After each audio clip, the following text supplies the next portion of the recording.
latest on injured drivers Denny Hamlin and Tony Stewart. Plus, some penalties were announced in the Nationwide Series. That and more on NASCAR 5.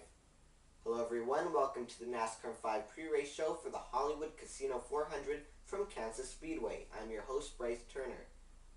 In the news, a couple of injury reports.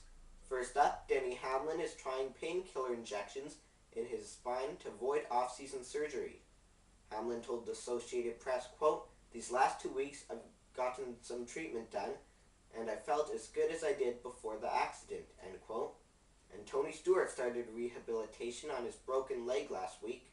It is expected that Stewart will take part in rehab 3 times a week for the next 4 months. A couple of penalties were announced this week in the NASCAR Nationwide Series.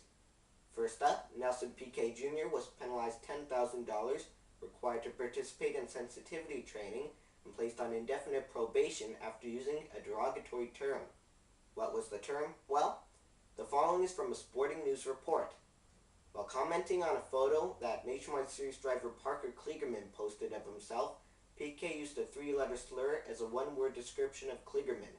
The word is offensive to a homosexual. And the number 22 Penske Racing Team failed post-race inspection. The front of the Ford was too low following the nationwide race at Dover. With that, crew chief Jeremy Bullins was fined $10,000 and Roger Penske was docked 6 owner points. And ESPN replaced veteran motorsports announcer Marty Reed. Reed has covered each of NASCAR's top 3 series, IndyCar and NHRA for ESPN's networks and ABC during his career. Many believe the move is a result of a blown call by Reed. He announced Ryan Blaney as the winner a lap early during the Nationwide Series race at Kentucky a couple of weeks ago. Alan Bestwick will call the remainder of the Nationwide races this season, while a replacement IndyCar announcer is yet to be named. It is time now for the Chase in 5. Here's a look at the standings and schedule. Matt Kenseth continues to lead in the Chase standings by 8 points over Jimmy Johnson. Kyle Busch sits in 3rd place, 12 points back. Kevin Harvick and Jeff Gordon are tied for 4th, 39 points back of the lead. Greg Biffle on back. They have some work to do. With 7 races remaining this season, Sprint Cup Series heads to Kansas this weekend, followed by Charlotte, Talladega, Martinsville, Texas, Phoenix, and Homestead, Miami to wrap things up on November 17th. And it's time now for Making a Difference NASCAR style. There's one charity event coming up over the next week, the Susan G. Komen Race for the Cure, this Saturday, October 5th. Registration for the race has closed, but you can watch the event that starts at Charlotte's Marshall Park.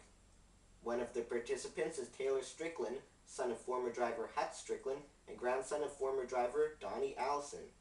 For more information on the Susan G. Komen Race for the Cure, visit KomenCharlotte.org, that's K-O-M-E-N, Charlotte.org.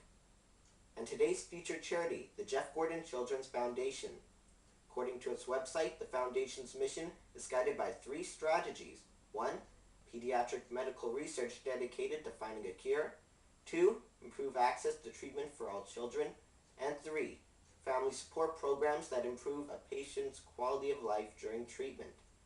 Initiatives include the creation of the Jeff Gordon Children's Hospital at CMC Northeast in Concord, North Carolina. Visit JeffGordonChildren'sFoundation.org for more on this foundation and its amazing initiatives. Time now for this weekend's broadcast schedule.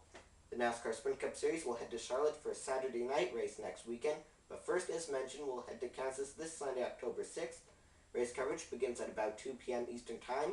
You can catch it on ESPN in the US, on TSN2 in Canada, or over the radio on the Motor Racing Network or SiriusXM NASCAR Radio Channel 90. Thanks for watching this week's edition of NASCAR 5. I'm Bryce Turner. Enjoy the race.